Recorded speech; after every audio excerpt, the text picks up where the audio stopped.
Hallelujah. Hallelujah. सभी को praise the Lord. आइए हम लोग एक वचन के अंदर जाएंगे। मत्ती का 22वां अध्याय 11 से लेकर 13 तक के वचन पढ़ेंगे। मत्ती याचा 22वां अध्याय 11 ते 13 पर्यंतची वचने वाचूया। जब राजा अतिथियों को देखने भीतर आया तो उसने वहां एक मनुष्य को देखा जो विवाह का वस्त्र नहीं पहने था। उसने उससे पूछा, हे मित्र, तू विवाह का वस्त्र पहने बिना यहाँ क्यों आ गया? उसका मुंह बंद हो गया।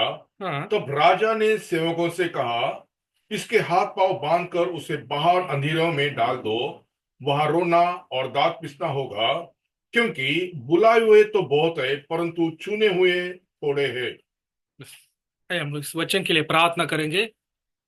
Hallelujah, hallelujah. स्तुति धन्यवाद करते खुदावन, अब्राहम, इसहाक और याकूब के खुदा। धन्यवाद करते प्रभु जी, ये सांझ के समय में आपके चरणों में आने के लिए प्रभु जी, हम भाई बहनों को दया किया, अनुग्रह किया, इसके लिए कोटि कोटि धन्यवाद करते। पढ़ा गया वचन आपका है। आपका वचन आत्मा और जीवन है प्रभु जी। वो आत्मा स्वयं उतर कर हमारे वचन के अंदर अगुवाई करने के लिए, ये वचन का प्रभु जी खुलासा करके देने के लिए, और ये वचन समझ के वचन हमारे अंदर क्रिया करने के लिए प्रभु जी, आप हमारी सहायता कीजिए। हम घटने दीजिए, आप बढ़ने दीजिए, और आपका नाम का महिमा करवा के लीजिए। आप तक सुंदर से रीति से संभाला, कौन सा भी नेटवर्क का टेक्निकल इश्यू नहीं होते प्रभु जी।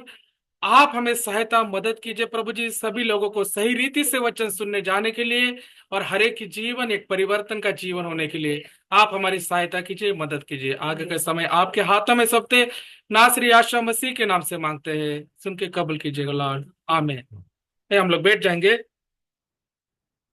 फिर से एक बार उस वचन को पढ़ेंगे। मत्ती 22वां अध्याय 11 से लेकर 13 तक के वचन।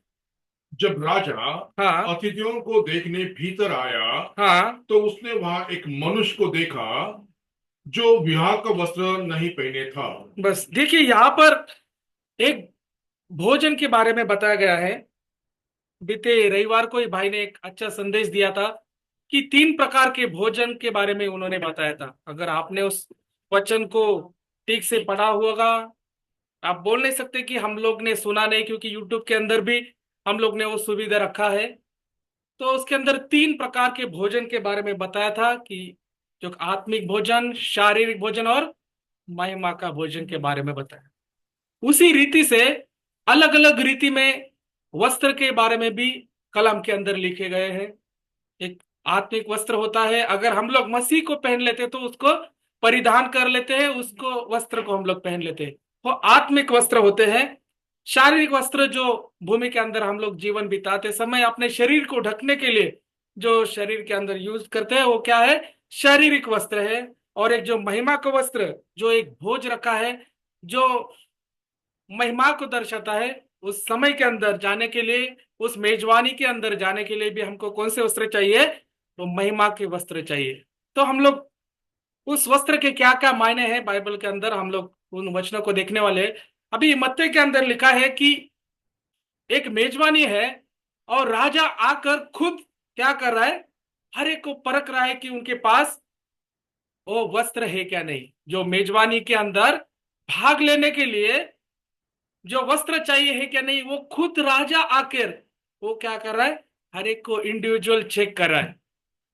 और राजा को दिखाई पड़ा कि एक मनुष्य ऐसा है कि वो भाग तो लिया है परंतु उसके पास वस्त्र नहीं है।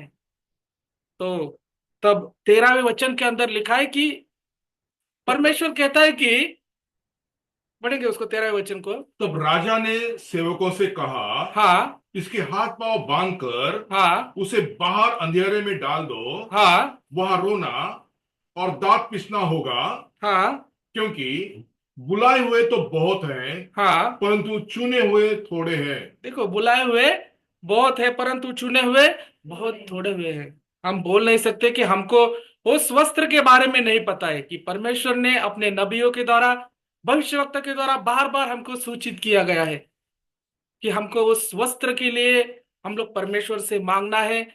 हम उस वस्त्र के द्वारा अपने आप का श्रृंगार करना है, और उस भोज के लिए हमें तैयार रहना है। तो हम लोग बोल नहीं सकते कि हमें पता नहीं, क्योंकि समय समय पर हमें वो भोजन मिला है, उस वस्त्र के बारे में हमें सूचित किया गया है। परंतु क्या हम परमेश्वर से उस वस्त्र को मांगे हैं क्या? हम अपने आप को परखना है। अगर नहीं मांगे हैं तो उस दुर्दशा को आप देख सकते हैं कि वहां पे अंधेरे में आपको डाला जाएगा हाथ पांव बांधकर, और वहां पर रोना और दांत पीसना होगा। देखो कितना भयानक परिस्थिति है। परमेश्वर को हम उस वस्त्र को मांगना है। उसके लिए कोई मेजरमेंट की जरूरत नहीं होती। परमेश्वर सारी चीज जानता है, क्योंकि आप उसके हथेली पे क्या किए गए हो। मराठी में बहुत अच्छा लिखा, आप त्यांच्या हस्तावरती काय झाले, तुम्ही कोरले गेलेले आहात। तो सोचो, परमेश्वर को कुछ मेजरमेंट की जरूरत है क्या? नहीं। वो सारे चीज को आपका अंदर भीतर सारे परमेश्वर आपको जानता है। आपको सिर्फ सच्चाई से उसको मांगना है उस वस्त्र के लिए। अगर वस्त्र नहीं है तो आपको अंधेरे में डाला जाएगा, और आप उस महिमा के उस भोजन के अंदर भाग नहीं ले सकते हैं। और भी अगर हम लोग वचन को देखेंगे तो उत्पत्ति इसका 3 अध्याय और 21वें वचन को पढ़ेंगे। मत उत्पत्ति का किताब, इसका 3 अध्याय और 21 वचन। और यहोवा परमेश्वर ने आदम और उसकी पत्नी के लिए चमड़े के अंगरखे बनाकर हाँ, उनको पहना दिए। देखो, आदम के वाटिका के अंदर भी एक संभावना हुआ है। जब आदम और हवा ने क्या किया है, पाप के अंदर गिरे हैं और उस वस्त्र को उन्होंने खो दिया है। परमेश्वर ने मनुष्य को, आदम को किस रीति से बनाया था? अपने स्वरूप के अनुसार बनाया था। परमेश्वर अगर महिमा में है तो आदम भी कैसा होना चाहिए था? महिमा के स्वरूप में होना चाहिए था। वो वस्त्र उसके पास थे, दूसरे कोई भी वस्त्र की उसकी जरूरत नहीं थी। परंतु पाप के अंदर गिरकर वो वस्त्र को उसने खो दिया है। इसलिए परमेश्वर ने वहां पर उनके लिए क्या किया है? एक मेमने को काटा है, बलिदान किया है, और उस मेमने के वस्त्र को आदम और हवा को दे दिया है। वहां पर एक प्रायश्चित हो गया है। परमेश्वर ने बलिदान दिया है। जो पहला आदम गलती किया है उसके लिए परमेश्वर ने वहां पर बलिदान करके उनको वस्त्र दिया है। वही परमेश्वर क्या कर रहा है? दूसरा आदम बनकर उस महिमा के वस्त्र को लेकर आता है। नए करार के अंदर हम लोग उसके बारे में देखेंगे। भविष्यवक्ता भी उसके बारे में बताता है कि 3 वंश थे, जैसे शेम, हाम और याफेत। 3 वंशावली के बारे में वहां पर बताते हैं। एक जो यहूदी लोग, एक जो सामरी लोग, और तीसरे जो अन्य जाति को दर्शाते हैं। अभी ये तीनों अगर देखेंगे तो जो दो है, जो यहूदी और सामरी, वो परमेश्वर के आगमन के बारे में, परमेश्वर के वचन के बारे में, इस वस्त्र के बारे में पक्का जानते हैं, और वो अपने अपनी तैयारी कर चुके थे। परंतु हम जो अन्य जाति, हम लोग जो दलदल के अंदर फंसे थे, पाप के अंदर फंसे थे, हमारे वस्त्र कैसे थे? मलिन थे, गंदे थे। परंतु वो परमेश्वर हमें ढूंढते ढूंढते आया और उसने हमारे उजियाले कर दिए। हमारे वस्त्र उजियाले कर दिए। हमारे मलिन वस्त्रों को अपने लहू से धोकर उसने उजियाले जैसे श्वेत वस्त्र हमें पहनाए हैं। अगर हम लोग उस वस्त्र को, अगर हम लोग सही रीति से ना संभाले तो क्या होगा? बहुत दुर्दशा होगा। हम लोग उस मेजबानी के अंदर भाग नहीं ले सकते हैं। तो हमको बहुत सावधानी बरतनी है। और भी अगर हम लोग वचन के अंदर देखेंगे तो अनुवाद इसका 22वां अध्याय और 5वें वचन को पढ़ेंगे।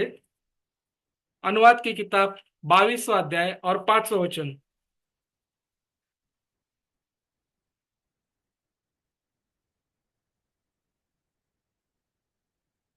कोई स्त्री पुरुष का पहरावा न पहने, हाँ, और न कोई पुरुष स्त्री का पहरावा पहने, हाँ। क्योंकि ऐसे कामों के सब करने वाले तेरे परमेश्वर यहोवा की दृष्टि में घृणित है।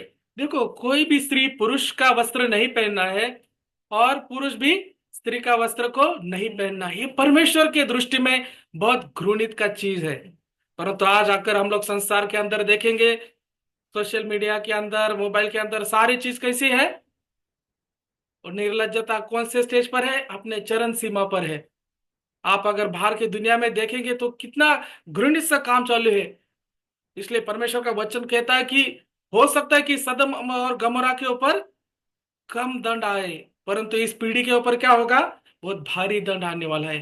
क्योंकि आज हम लोग संसार के अंदर देखेंगे तो सभी घृणित काम चालू है, जो सदम और गमोरा से भी बढ़कर काम आज के संसार के अंदर चल रहे हैं। और भी हम लोग इस वचन के अंदर देखेंगे तो उत्पत्ति का 41वां अध्याय 38 और 39वें वचन को पढ़ेंगे।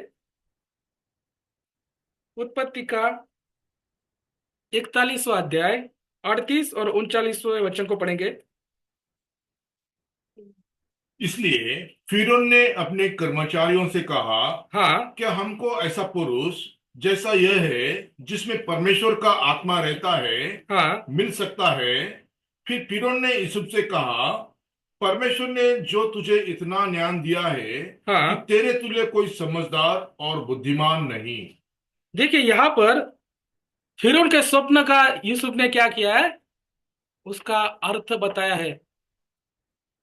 और उसका सही सही अर्थ बताने के बाद यूसुफ ने उनको कहा कि आप क्या करो, यहाँ पर भारी अकाल आने वाला है, तुम क्या करो, धान्य को एक जगह पर संग्रह करो और अपने देश के ऊपर एक प्रधानमंत्री नियुक्त करो। जब फारो ने और उसके मंत्री लोग ने वहां पर देखा कि उसके तुल्य कोई भी मनुष्य नहीं है, उसके जैसा कोई बुद्धिमान नहीं है, उसके जैसा कोई ज्ञानी नहीं है, और जिसके अंदर परमेश्वर का आत्मा वास करता हो, ऐसा कोई भी मनुष्य नहीं है। ये कौन बोल रहा है? अन्य जाति का फिरौन बोल रहा है कि हमें ऐसा कोई भी मनुष्य दिखाई नहीं देता। तो वो उसे क्या कहता है, तू काम कर, तू ये हमारा क्या बन जा, प्रधानमंत्री बन। और उसे क्या देता है, सबसे पहले क्या देता है, वो अपने अंगूठी और अपने वस्त्र उतार कर वो यूसुफ को देता है। अगर किसी को अधिकार देना हो तो उसे क्या देना पड़ता है, अपने वस्त्र निकाल कर देना पड़ता है। अगर परमेश्वर आज हमें राजाओं और याजक करना चाहता है तो पहला क्या करेगा वो, हमको वस्त्र चाहिए। हमको क्या चाहिए, उस वस्त्र को चाहिए, तभी तो हम लोग उस राजा के पुत्र और कन्या कहलाएंगे। क्या हम उसके लायक है क्या? यूसुफ ने अपना जीवन वो परमेश्वर को इंडिकेट करता है, वो परमेश्वर का सिद्ध प्रतिरूप है करके कलाम के अंदर हम लोग देखते हैं। अगर कोई किसी को अधिकार देता है, परमेश्वर अगर हमको उस राजकारण के अंदर लेके जाना चाहता है तो हमको क्या चाहिए, पहले वो वस्त्र हमारे पास चाहिए। और भी वचन पढ़ेंगे, उत्पत्ति का 27वां अध्याय और 15 वचन। उत्पत्ति का 27वां अध्याय और 15 वचन। तब रिबिका ने अपने पहलौठे पुत्र यासोव के सुंदर वस्त्र जो उसके पास घर में थे लेकर अपने छोटे पुत्र याकूब को पहना दिए। देखो रेबेका ने एसाव के वस्त्र याकूब को पहना दिए करके यहाँ पर लिखा है, क्योंकि ये रेबेका पक्का जानती है उस आशीष जो अब्राहम से होकर आए थे, उस आशीष का कौन भागी होना चाहिए। ये पहले का ही प्रकटीकरण किसने पाया है, रेबेका ने ये पाया है। उसने इसहाक और एसाव का जो बातचीत चल रहा था आशीष के बारे में वो सुन लिया, और उसने जाकर क्या किया है, पहला उस भोजन को तैयार किया है, उस वस्त्र को भी लेकर आई है, और याकूब को पूरा रीति से बता दिया कि तुझे वहां पर जाके अपने पिता के सामने क्या बात करना है। देखो भोजन भी उसने ही तैयार करके दिया है, और वो वस्त्र को भी निकाल के दिया है, और उस उधर जाकर क्या बात करना है। और उधर ये सब लेके जाकर यूसुफ ने क्या किया है, इसहाक उसको क्या बोला है, पहला तू इधर आ, मुझे परखने दे। पहला तू इधर आ, मुझे परखने दे कि तू मेरा पुत्र ही है क्या, एसाव ही है क्या। उसके नजदीक जाने के बाद उसने क्या किया है, उसको हाथ लगा कर देखा है कि ये वस्त्र मेरे बेटे एसाव के ही है क्या नहीं। अगर आपको भी आशीर्वाद चाहिए तो आपके भी वस्त्र परखे जाएंगे, वो परमेश्वर आपको परखेगा। अगर आपको आशीर्वाद चाहिए तो परमेश्वर भी आपको परखेगा। उसके लिए आपको क्या चाहिए, वो वस्त्र चाहिए। अगर आपको आशीष चाहिए तो आपको पास वो वस्त्र भी होने चाहिए। और भी हम लोग वचन पढ़ेंगे, पहला शमूएल इसका 15 अध्याय 27 और 28 वचन को पढ़ेंगे। पहला शमूएल 15 अध्याय 27 और 28 वचन को पढ़ेंगे। तब शमूएल जाने के लिए घूमा, हाँ। और शाऊल ने उसके बागे के छोर को पकड़ा, हाँ। और वह फट गया। देखो, शाऊल ने परमेश्वर की आज्ञा को तोड़ा है। परमेश्वर ने उसको समूल नाश करने के लिए कहा था, परंतु उसने अच्छे अच्छे भेड़ बकरे बैल ये सारे उसने रखे थे और परमेश्वर के वचन के विरुद्ध वहां पर कार्य किया। और जब शमूएल वक्ता भविष्य वक्ता उसकी भेंट करने को आया, जब वो मुड़कर जा रहा था तो क्या किया इसने, उसके वस्त्र के छोर को पकड़ा और उसी दरमियान वो वस्त्र क्या हो गया, फट गया। एक भविष्यवक्ता, एक परमेश्वर के नबी के वस्त्र मतलब क्या होते हैं, वो महिमा के वस्त्र होते हैं। जैसे भजन से तो 133 के अंदर हम लोग देखेंगे तो वस्त्र कैसे होते हैं, वो अभिषेकित होते हैं। अगर वो देखेंगे तो लिखा है कि आरोन जो तेल आरोन के सर से होकर दाढ़ी से होकर उसके वस्त्र के छोर तक नीचे तक चले जाते हैं, वो वस्त्र भी क्या होते हैं, अभिषिक्त होते हैं। और उस वस्त्र को अगर हम लोग देखेंगे तो शाऊल के हाथों से वो फट गए। उसी समय पर शमूएल भविष्यवक्ता वहां पर घूमकर उसे बोलता है कि आज ही के दिन परमेश्वर तेरे राज्य को निकाल के तेरे पड़ोसी को दे देगा। और परमेश्वर ने उसके राज्य को निकाल कर किसको दिया है, दाऊद के हाथ को थमा दिया। देखो, परमेश्वर अपने वचन के लिए बहुत प्रतिबद्ध होता है। उसके नबी के विरुद्ध कोई भी वो सुनता है क्या, नहीं। तो यहां पर देखेंगे तो वस्त्र फट गए और उसी समय परमेश्वर ने उसका राज्य निकाल कर दिया है। और भी हम लोग देखेंगे, और भी वचन पढ़ेंगे। पहला शमूएल उसका 17वां अध्याय और 38वें वचन को पढ़ेंगे। पहला शमूएल 17 अध्याय और 38 वचन। तब शाऊल ने अपने वस्त्र दाऊद को पहनाए, हाँ। और पीतल का टोप उसके सिर पर रख दिया, हाँ। और झिलिम उसको पहनाया। देखिए, जब गोलियत इस्राएल की सेना को ललकार रहा था, जब गोलियत इस्राएल की सेना को क्या कर रहा था, ललकार रहा था, उस समय क्या हो गया है, इस्राएल की सेना पूरी हतबल हो चुकी है।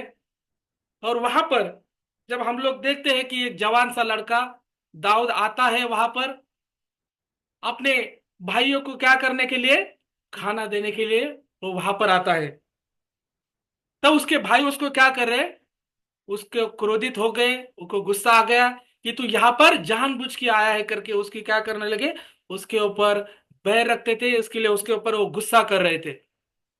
परंतु वहां पर हम लोग देखेंगे तो वो पीछे से जब गोलियत उनको ललकारने लगा, तब दाऊद राजा ने क्या किया, उस सारी बातों को सुनकर पीछे मुड़ा और देखा कि ये जो खतना रहित पलिश्ती क्या कर रहा है, मेरे इस्राएल की सेना को ललकार रहा है, परमेश्वर के विरुद्ध वो बात कर रहा करके उसने सुना।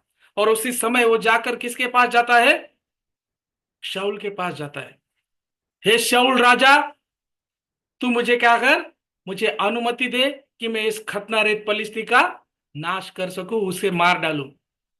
अभी भविष्यवक्ता बहुत सुंदर सी रीति से इसको अपने पुस्तक में लिखते हैं। शाऊल को देखेंगे तो एक बड़ा बिशप, शाऊल को क्या दिया है उपाधि, एक वहां पर एक बड़ा बिशप है, और एक दाऊद एक सामान्य एक मसीह जन को पकड़ो। वो उस बिशप के पास जाता है कि आप मुझे अनुमति दीजिए कि मैं सच्चाई वचन प्रचार करूं। परंतु शाऊल जो बड़ा बिशप है वो बोलता है कि मेरे पास एसोसिएशन का परमिशन नहीं है, तुम्हारे पास कोई भी डिग्री नहीं है, ना तुम किसी पास्टर के अंडर ट्रेनिंग लिया है, ना किसी रेवरेंड के अंडर ट्रेनिंग लिया है, तुमको अनुमति नहीं है। तुम्हारे से भी अच्छे अच्छे पास्टर वहां पर है, तेरे 3 भाई हमारे मंडली के रेवरेंट है, तुझे कोई अनुमति नहीं मिलेगी। तेरे पास ना कोई ट्रेनिंग है ना कोई सर्टिफिकेट है, और तू बोल रहा है मुझे अनुमति दे, तू नहीं जा सकता है। तब दाऊद राजा उसको बहुत विनती करता है। शाऊल बोलता है मैं तेरी कदर करता हूं बहादुरी की, परंतु मेरे पास एसोसिएशन का अप्रूवल नहीं, तू नहीं जा सकता है। परंतु बोलता है तेरे पास एक जरिया है, मेरे वस्त्र पहन, मेरे जो बिशप के है वो वस्त्र पहन, हो सकता है तेरा काम हो सके। तो बिशप के वस्त्र निकाल कर क्या करता है, जबरदस्ती दाऊद को पहनाता है। अभी दाऊद को वो कपड़े फिट हो गए क्या? नहीं हो गए। वो चल नहीं पा रहा है बेचारा, उसके ऊपर टोप रख दिया, बड़े बड़े कपड़े रख दिए, पट्टा डाल दिया, कमर बांध दिया। वो चल पाएगा क्या छोटा बच्चा उस कपड़े में? नहीं चल पाएगा, वो कपड़े उसके है ही नहीं। एक सामान्य मसीह बिशप के कपड़े के अंदर कैसे लगेगा? एक छोटा सा बच्चा, वो चल नहीं पा रहा था, परंतु उसने जब वो वस्त्र निकालकर अपने जो चमड़े के वस्त्र पहने, वो कैसे लगने लगा? एकदम खुला, एकदम बंधन मुक्त था।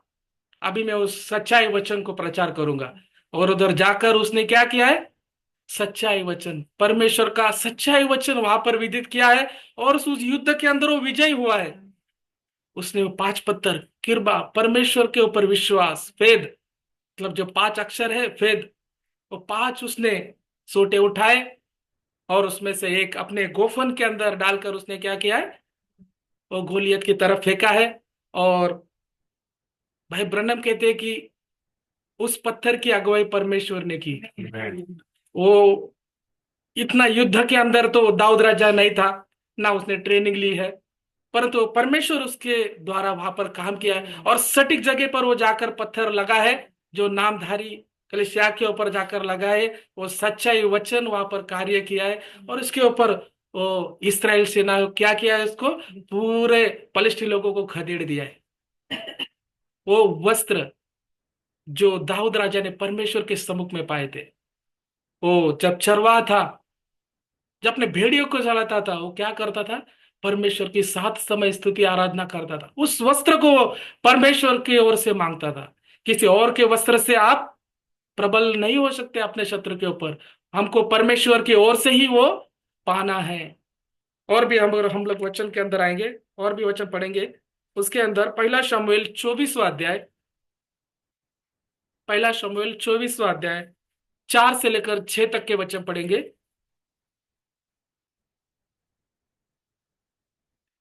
तब दाऊद के जनों ने उससे कहा, सुन, आज वही दिन है जिसके विषय यहोवा ने तुझसे कहा था, मैं तेरे शत्रु को तेरे हाथ में सौंप दूंगा हाँ। कि तू उससे मनमाना बर्ताव कर ले। हाँ। तब दाऊद ने उठकर शाऊल के बागे की छोर को छिपकर काट लिया। उसके बाद दाऊद शाऊल के बागे की छोर काटने से पछताया। बस बस, देखिए यहां पर हम लोग देखेंगे तो शाऊल राजा दाऊद राजा को मारने के लिए उसको दर दर ढूंढ रहा है। और दाऊद राजा एक गुफा में जाकर रुका है, और उसी गुफा के अंदर शाऊल भी आ गया है। और जब दाऊद राजा के सैनिकों ने देखा कि शाऊल भी इसी गुफा के अंदर है, तो दाऊद राजा को कहने लगे कि आज ही का दिन है कि परमेश्वर ने तेरे शत्रु को तेरे हाथ में कर दिया है, तो अभी उसके ऊपर जाकर उसके ऊपर प्रबल हो, उसके ऊपर हमला कर। और उसी रीति से दाऊद राजा जाता है, परंतु उसे मारता नहीं है, परंतु उसके वस्त्र के बागे को छोर को वह काटता है। और काटने के बाद वहां पर लिखा है, बाद में उसको पश्चाताप हुआ है। अभी क्यों पश्चाताप हुआ है? क्योंकि ये शाऊल भी कौन है? अभिषेक। परमेश्वर का अभिषेक थे, वो वस्त्र भी अभिषेकित है। ये पश्चाताप उसको बाद में हुआ है। और जब दोनों एक आमने सामने आ गए, तब उसने वहां पर दाऊद राजा ने नीचे झुककर उसको दंडवत करके उसको माफी मांगा है कि परमेश्वर ने आज तो आप मुझे आपके हाथ में दिया था, चाहे तो मैं आपको मार भी सकता था, परंतु मुझे पता है कि आप भी परमेश्वर के अभिषिक्त हो, और परमेश्वर के अभिषिक्त के ऊपर कोई हाथ नहीं डाल सकता। देखो ये होता है एक सेवक, ये होता है एक पास्टर, ये होता है परमेश्वर का एक नबी, जो एक सच्चाई भविष्यवक्ता वहां पर कैसे कार्य करता है? हर एक को सम्मान देता है, परमेश्वर के अभिषिक्त को वो सम्मान देता है, उनका आदर करता है। उसको उसने क्या किया है? दंडवत करके माफी मांगा है। किसी के वस्त्र के ऊपर अपन हाथ नहीं रख सकते। और भी हम लोग वचन पढ़ेंगे। उत्पत्ति का इसका उत्पत्ति इसका 37वां अध्याय और तीसरा वचन। उत्पत्तीचा 37वां अध्याय आणि तिसरं वचन। इज़राइल अपने सब पुत्रों से बढ़ के यूसुफ से प्रीति रखता था, क्योंकि हाँ। वो उसके बुढ़ापे का पुत्र था। हाँ। और उसने उसके लिए एक रंग बिरंगी अंगरखा बनवाया। और भी पढ़ेंगे आगे। परंतु जब उसके भाइयों ने देखा कि हमारा पिता हम सब भाइयों से अधिक उसी से प्रीति रखता है, तब वे उसे बैर करने लगे और उसके साथ ठीक से बात भी नहीं करते थे। देखो याकूब ने अपने पुत्र यूसुफ के लिए एक अंगरखा बनवाया, एक वस्त्र को बनवाया, और वो अपने इस पुत्र के ऊपर सबसे ज्यादा प्रेम रखता था। और जब उसने वो अंगरखा बनवाया, उसके लिए वस्त्र बनवाया, उसी के बाद क्या हो गया, उसके सारे भाई लोग उसके साथ बैर करने लगे। देखो वस्त्र का महत्व समझो, कितना महत्व है। अगर उदाहरण के लिए अगर हम लोग संसार के अंदर देखेंगे, अगर छोटे बच्चे को अगर हम लोग अच्छा वस्त्र ले और छोटे को, बड़े को अच्छा वस्त्र ले और छोटे को नहीं है, तो क्या होता है, उनके अंदर गड़बड़ गड़बड़ चालू हो जाता है। परंतु यहाँ पर 11 के 11 बच्चे लोग को वस्त्र नहीं है, परंतु एक के ऊपर क्या है, एक ही को वस्त्र लिया। तो वहां पर क्या होता रहेगा, आप सोचो। वहां पर उसको जब अंगर का बनाया, उसके लिए वस्त्र बनाया, तो उसके भाई उसके बैर करने लगे। और भी अगर हम लोग उसके अंदर देखेंगे तो उसके अंदर 23 वचन भी पढ़ेंगे, 23 वचन। इसलिए ऐसा हुआ कि जब यूसुफ अपने भाइयों के पास पहुंचा, तब हाँ, उन्होंने उसका रंग बिरंगी अंगरखा जिसे वह पहने हुए था उतार लिया। देखो सबसे पहले उन्होंने क्या किया, उसका वस्त्र उतार लिया। वही वस्त्र क्या था उनका, सबके लिए बैर का कारण था। और वस्त्र को निकालकर उन्होंने क्या किया, अपने पिता के पास संदेश पहुंचाना कि तुम्हारा बेटा मर चुका है। तो उसके लिए उन्होंने क्या किया, उस वस्त्र को लेकर बकरे के लहू के अंदर डुबोकर अपने पिता के सम्मुख में लेकर गए। अब यीशु परमेश्वर का सिद्ध प्रतिरूप है। अभी ये जो जगत का मेमना है, उसने अपने खुद के लहू से वस्त्र कैसे किए, लहूलुहान कर दिए। वो जगत का मेमना है, परंतु यहां पर क्या किया है, इन लोगों ने उसकी नकल करने की कोशिश की। बकरे के लहू के साथ मेमने के लहू का उन्होंने क्या किया है, नकल करने की कोशिश की है। मतलब आज जो नामधारी उपदेश है, वो क्या कर रहा है, सच्चाई वचन के ऊपर हावी हो रहा है, उसकी नकल करने की, उससे भी बढ़ चढ़ कर दिखाने की कोशिश करता है। वहां पर यही प्रयत्न उस समय पर भी किया गया है। उसके वस्त्र को निकालकर बकरे के लहू के अंदर डुबो दिया, क्योंकि वो तो मेमना है, तो जगत का मेमना है। देखो ये प्रयत्न उस समय से चालू है, जो वचन की क्या करते हैं, नकल करते हैं। और भी हम लोग वचन को पढ़ेंगे, पहला राजा इसका 19वां अध्याय, पहला राजा इसका 19वां अध्याय, 19 से लेके 21 तक के वचन पढ़ेंगे। पहला राजा याचा 19वां अध्याय, 19 से 21 वचन है। तब वह वहां से चल दिया, हाँ, और शापात का पुत्र एलिशा उससे मिला, जो 12 जोड़ी बैल अपने आगे किए हुए स्वयं 12वीं के साथ होकर हल जोत रहा था। हाँ, उसके पास जाकर एलिय्याह ने अपनी चद्दर उस पर डाल दी। हाँ, तब वह बैलों को छोड़कर एलिय्याह के पीछे दौड़ा। बस बस देखिए, ये 12 बैल के जोड़ी के साथ क्या कर रहा है, खुद भी जोत रहा है। और जब एलिय्याह ने अपने वस्त्र को जब एलीशा के ऊपर फेंक दिया, उसका जीवन चेंज, उसका जीवन क्या हो गया, परिवर्तन हो गया। संसार के अंदर अभिलाषा के अंदर था, वो बहुत बड़ा धनी था। 12 बैल मतलब क्या होता है, उसके पास खेत है, वो बड़ा धनी व्यक्ति है। परंतु अपने सर्वस्व को छोड़कर उसने क्या किया, परमेश्वर के सेवक के पीछे वो चला गया, उसकी सेवकाई करने के लिए। वो वस्त्र के द्वारा क्या हो गया, उसका जीवन चेंज, पवित्र हो गया। और भी हम लोग देखेंगे तो जब उसको पता चलता है कि कुछ समय के बाद कि उसका धनी एलिया उठा लिए जाने के अंदर है, उसने उसका पीछा छोड़ा क्या, नहीं। आखिर तक हर एक पड़ाव पर एलिया ने उसको रुकाने की कोशिश की, परंतु उसने सारे पड़ाव को पार किया। कितने लोग उसको, भविष्यवक्ता के चेले लोग, उनके बच्चे लोग उसकी निंदा कर रहे थे कि आज तेरा धनी तेरे सर से उठा लिया जाएगा। तो वो बोल रहा है मुझे सब कुछ पता है, और धीरज के साथ उनकी निंदा को सहन करता रहा। एलिया बार बार रुकाता रहा, परंतु वो रुका नहीं, क्योंकि उसके अंदर एक प्यास था।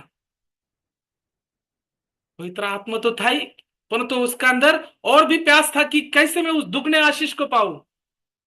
आज हमारे अंदर कौन सी प्यास है, क्या हम पवित्र आत्मा पाए हैं क्या।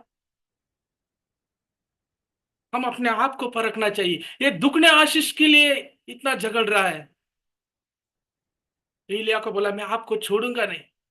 जब एलिया ने उसको पूछा कि मुझसे तुझे क्या चाहिए करके। तो उसने बोला, आपके अंदर जो आत्मा है, उसका दुगना आशीष मुझे चाहिए।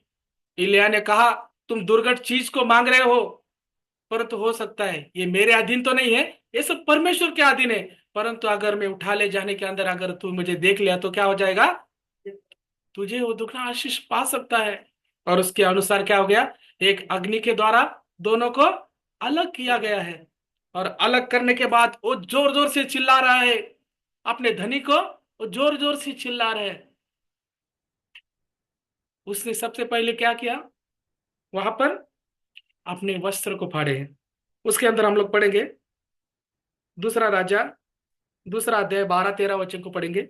और उसे एलीशा देखता और पुकारता रहा, हाँ। हाय मेरे पिता, हाय मेरे पिता, हाय इज़राइल के रथ और सवारों। हाँ। जब वो उसको फिर देखने पड़ा, तब उसने अपने वस्त्र पकड़े और फाड़ कर दो भाग कर दिए। हाँ, फिर पढ़िए। उसने एलिय्याह की चद्दर उठाई जो उस पर से गिरी थी, हाँ। और वो लौट गया और यरदन के तट पर खड़ा हुआ। हाँ। तब उसने एलिय्याह की वो चद्दर जो उस पर से गिरी थी हाँ। पकड़कर जल पर मारी और कहा, एलिय्याह का परमेश्वर यहोवा कहाँ है? हाँ, देखिए, उसने क्या किया है, सबसे पहले अपने वस्त्र को फाड़ा है। अपना पुराना जीवन सब कुछ उसने क्या किया है, त्याग दिया है। और वहां पर वो देखेंगे तो परमेश्वर से दुगना आशीष पाया है। उसके लिए पहला अपना जूना मनुष्य क्या करना चाहिए, मरना चाहिए। इसके लिए पहला वो क्या किया है, अपने पुराने वस्त्र को फाड़ दिया है, अपने आप को रिक्त कर दिया है परमेश्वर के सम्मुख में। और जो इलिया के जो वस्त्र वहां पर पड़े थे, वो वस्त्र को, वो दुगने आशीष को उसने पाया है। वो जाकर यरदन के ऊपर मारा, कहा परमेश्वर यहोवा कहाँ पर है। और उस वस्त्र को मारते ही क्या हो गया, दो दो भाग हो गया। यरदन किसको दर्शाता है, मरण को दर्शाता है। वो मरण को पार करके गया है, वो दुगने आशीष को पाया है। आज हम लोग क्या करना चाहिए, हम लोग, हमारे अंदर वो प्यास होना चाहिए जो एलिया के अंदर था, जो एलिशा के अंदर था, कि हमें भी उस दुगने आशीष के भागी होना है। हमें उस वस्त्र को चाहिए। हम परमेश्वर के सम्मुख में जाकर उस वस्त्र को मांगेंगे। और भी वचन पढ़ेंगे, मार्क इसका 5 अध्याय 30 वचन। मार्क 5 अध्याय और 30 वचन।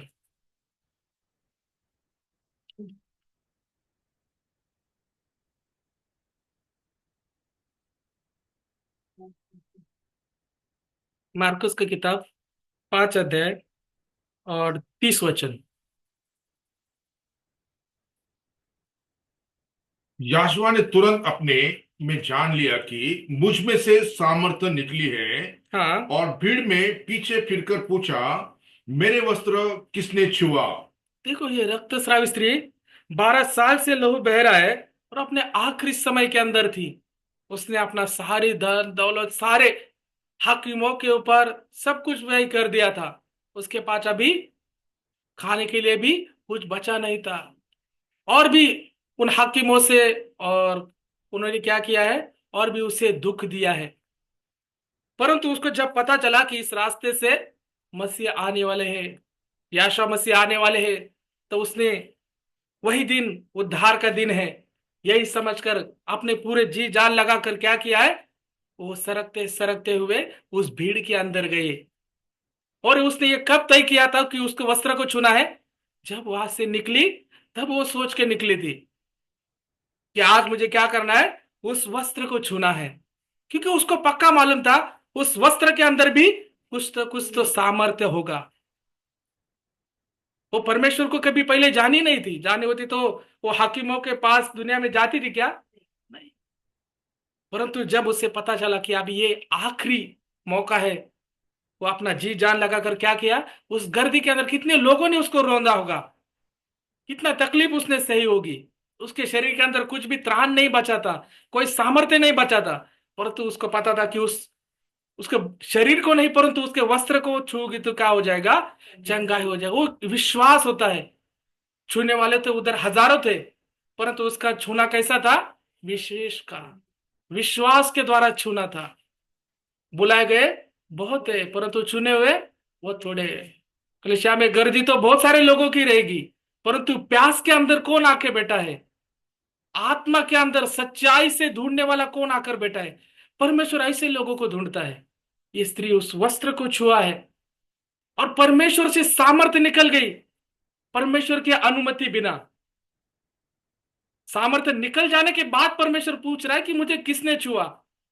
परमेश्वर की अनुमति के बिना कुछ हो सकता है क्या? परंतु परमेश्वर जब पूछा, तब पेत्र ने पूछा, प्रभु आप क्या बोल रहे हैं कि आपको हजारों लोग छू रहे हैं?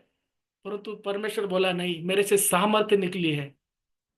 वो स्त्री ने विश्वास के द्वारा सामर्थ्य को पा लिया है, परमेश्वर के अंदर से छीन लिया उस सामर्थ्य को। आज हम लोग क्या कर रहे हैं? आज हम लोग भी अगर उस सामर्थ्य को पाना चाहता है, तो हमारे अंदर भी उस स्त्री की तरह वो विश्वास होना चाहिए। आज ही का दिन, पता नहीं परमेश्वर फिर से इस रास्ते से गुजरेगा क्या नहीं, और मैं आगे के दिन के लिए जीवित रहूंगी कि नहीं।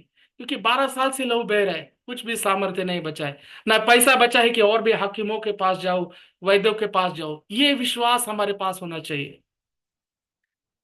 आइए और भी हम लोग वचन को पढ़ेंगे। लूका 10वां अध्याय और 30वां वचन। लूक 10 अध्याय और 30 वचन।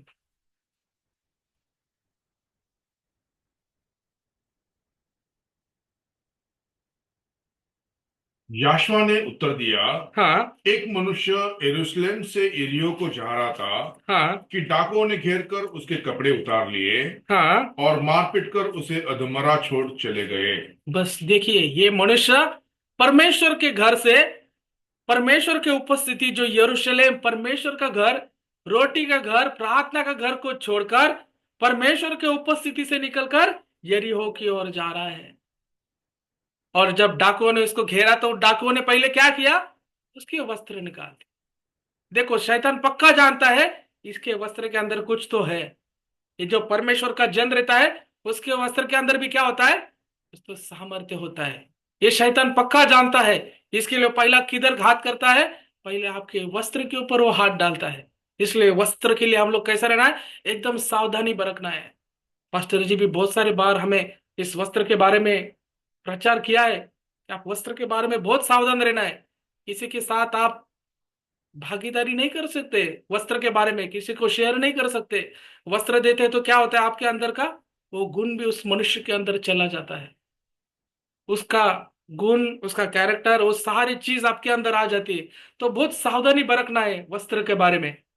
और भी हम लोग वचन पढ़ेंगे। लूका 15 अध्याय और 22वें वचन को पढ़ेंगे। लूक 15 अध्याय 22वां वचन। परंतु पिता ने अपने दासों से कहा, हाँ, झट से अच्छा वस्त्र निकालकर उसे पहनाओ हाँ, और उसके हाथ में अंगूठी और पाँवों में जूतियां पहनाओ और पला हुआ पशु लाकर मारो, ताकि हाँ। हम खाए और आनंद मनाएं। देखिए, ये उड़ाक पुत्र ने क्या किया? अपने पिता के संपत्ति का अपना भाग लेकर क्या किया? पूरे संसार के अंदर उड़ा दिया। सब अधर्म का काम कर चुका है और सब पैसा उड़ा दिया है। और एक समय आता है कि उसके पास कुछ भी अभी संपत्ति, कुछ भी धन नहीं बचा है, और उसके खाने के लिए भी क्या है? कोई चीज नहीं है। और वो सुअर के साथ वो क्या कर रहा है? उसका खाना खा रहा है। तब उसको पश्चाताप होता है कि मेरे पिता के घर में इतने नौकर है, इतनी खाने की रेलचेल है, सब कुछ आशीष है, परंतु अभी मेरे पास क्या है? खाने के लिए भी कुछ नहीं है, और मैं इस सुअर के साथ भागीदार होके उनका खाना खा रहा हूं। परंतु जब वो पश्चाताप हृदय से अपने पिता के पास जाकर, जब वो अपने पिता से कहता है कि मैं स्वर्ग के विरुद्ध और आपके विरुद्ध पाप किया है, आप मुझे क्षमा कीजिए, तब वो पिता क्या करता है? दौड़कर जाकर अपने बच्चे को क्या करता है? गले लगाता है। और सबसे पहले वो अपने सेवकों को कहता है कि इसको आकर के वस्त्र पहनाओ। वस्त्र का महत्व, उसके मायने बहुत है। पहले जाकर आप उस वस्त्र को पाना है। आज हो सकता है कि हम उस वस्त्र को खो दे हो। परमेश्वर क्या कर रहा है? आज हमारा वही इंतजार कर रहा है। अगर हम लोग पश्चाताप हृदय से उस परमेश्वर की ओर फेरेंगे, तो परमेश्वर क्या हमको झुटला देगा क्या? ठुकरा देगा क्या? नहीं। वो आके हमको आलिंगन देगा। वो हमारा वहीं पर इंतजार करता है। परंतु आज बहुत सारे लोगों को संसार के अंदर ही उस सुअर का खाना खाने में ही क्या है? उनको आनंद मिलता है।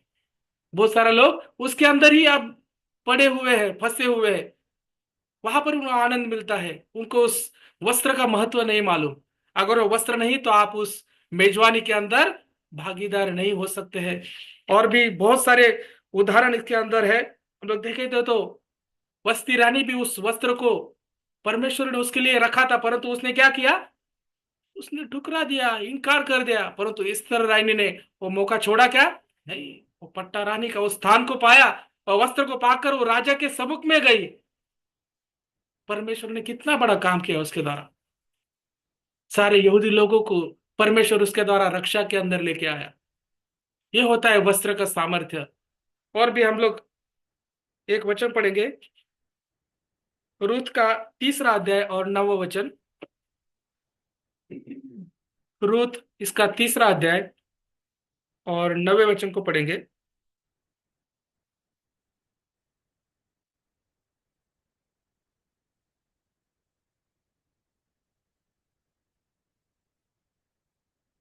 उसने पूछा, तू कौन है?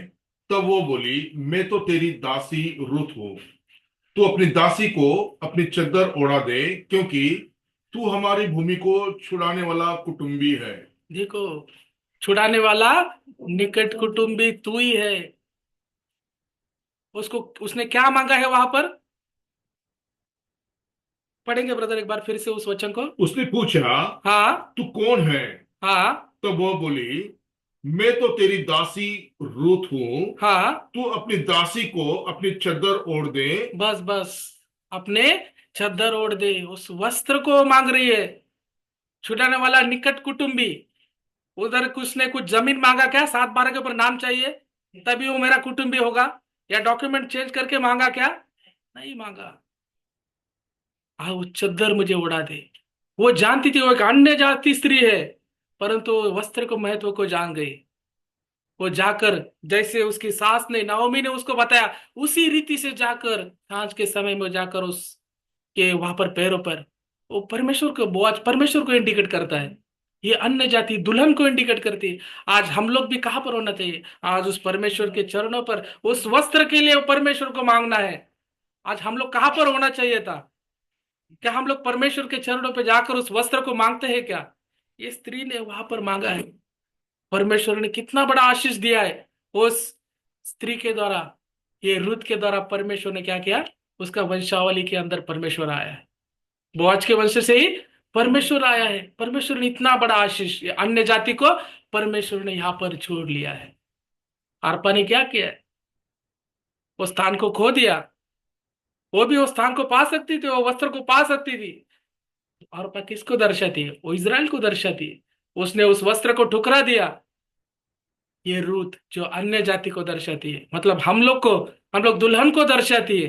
वो पैरों के तले जाकर उस छुड़ाने वाले निकट कुटुंब से क्या किया, उस वस्त्र को पहा लिया है। वो कहता कि जो आखिरी वाली तेरी जो भेंट थी वो पहले से ज्यादा अच्छी थी करके कहा है। ये आखिरी समय को दर्शाता है। हम लोग कितना विशेष करके आखिरी दिन के अंदर परमेश्वर का आनंद देना है। और भी हम लोग एक वचन को पढ़ेंगे, यशायाह 4 अध्याय 1 वचन।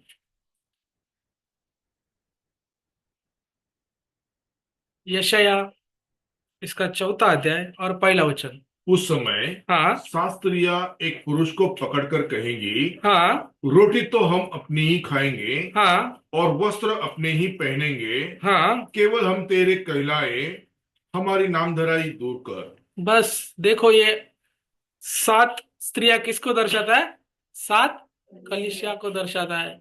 अभी ये बोल रही है कि रोटी तो हम अपने ही खाएंगे और वस्त्र भी अपने ही पहनेंगे, तुम्हारे वस्त्र की जरूरत नहीं है। आज की मंडली की यही स्थिति है, वस्त्र हमारे ही पहनेंगे। आजकल हम लोग कलीसिया में अगर जाके देखोगे, विशेषता अगर जो नामधारी कलीसिया के अंदर हम लोग देखेंगे तो कितने कितने छोटे छोटे वस्त्र पहनकर, कितने तंग कपड़े पहनकर कलीसिया में आते हैं और उनके प्रचारक उनको अनुमति देते हैं।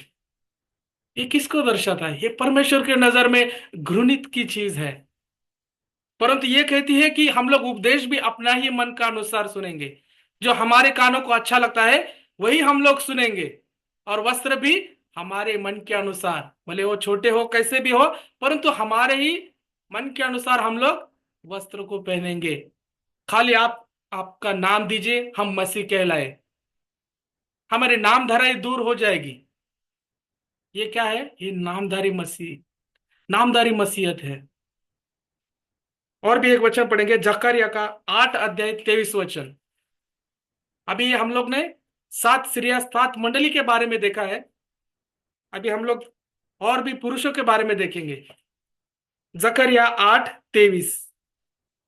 सेनाओं का यहोवा यो कहता है, हाँ। उन दिनों में भांति भांति की भाषा बोलने वाली सब जातियों में से 10 मनुष्य एक यहूदी पुरुष के वस्त्र की छोर को यह कहकर पकड़ लेंगे, हाँ। हम तुम्हारे संग चलेंगे, क्योंकि हमने सुना है कि परमेश्वर तुम्हारे साथ है। आमेन।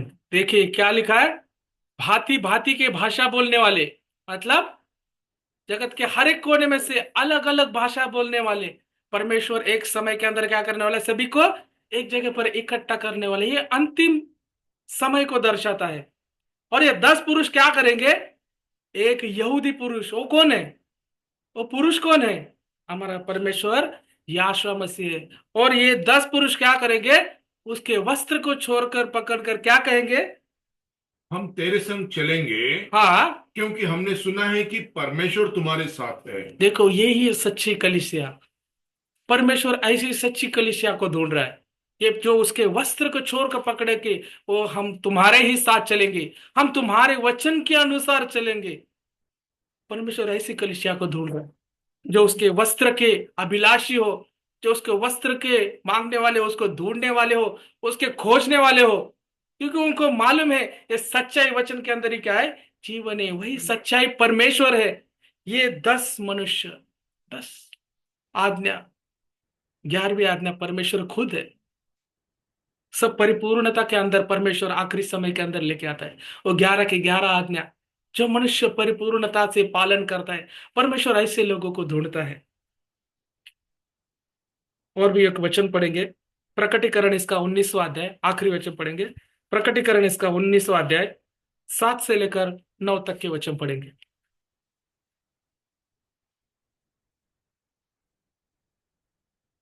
आओ, हम आनंदित और मगन हो हाँ। और उसकी स्तुति करें, क्योंकि मेमने का विवाह आ चुका है। हाँ। मेमने का विवाह आ पहुंचा है, हाँ। और उसकी दुल्हन ने अपने आप को तैयार कर लिया है। हाँ। उसको शुद्ध और चमकदार महीन मलमल पहनने का अधिकार दिया गया है, हाँ। क्योंकि उस महीन मलमल का अर्थ पवित्र लोगों के धर्म के काम है। तब सर्वदूत ने मुझसे कहा, यह हाँ। लिख कि धन्य वे हैं जो मेमने के विवाह के भोज में बुलाए गए हैं। हाँ। फिर उसने मुझसे कहा, ये वचन परमेश्वर के सत्य वचन है। आमेन। ये परमेश्वर के सत्य वचन है। और ये किसे अधिकार दिया गया है वस्त्र पहनने का? जो उसके सच्चाई वचन को पालन करने वाली दुल्हन, उसके वचन का श्रृंगार करने वाली, उसके वचन से अपने आप को तैयार करने वाली, उस मलिन वस्त्र को पहनने का अधिकार कौन देता है? वो परमेश्वर देता है। ये किसी मनुष्य के अधीन नहीं है। परमेश्वर उस वस्त्र को देता है। जो घास आज है कल अग्नि में डाला जाता है, परमेश्वर इसको इतना अच्छा रखता है। तो हम तो मनुष्य उससे कितना बढ़कर है, अधिक है। वो कितने हमें अधिक अच्छे वस्त्र पहनाएगा। परंतु हम लोग उससे मांगना तो चाहिए, उसके चरणों में तो बैठना चाहिए, जैसे रूत उस चरणों में जाकर बैठी थी। और भी एक लास्ट वचन पढ़ेंगे, यशायाह इसका 61वां अध्याय और 10वां वचन पढ़ेंगे। यशायाह इसका 61वां अध्याय और 10 वचन।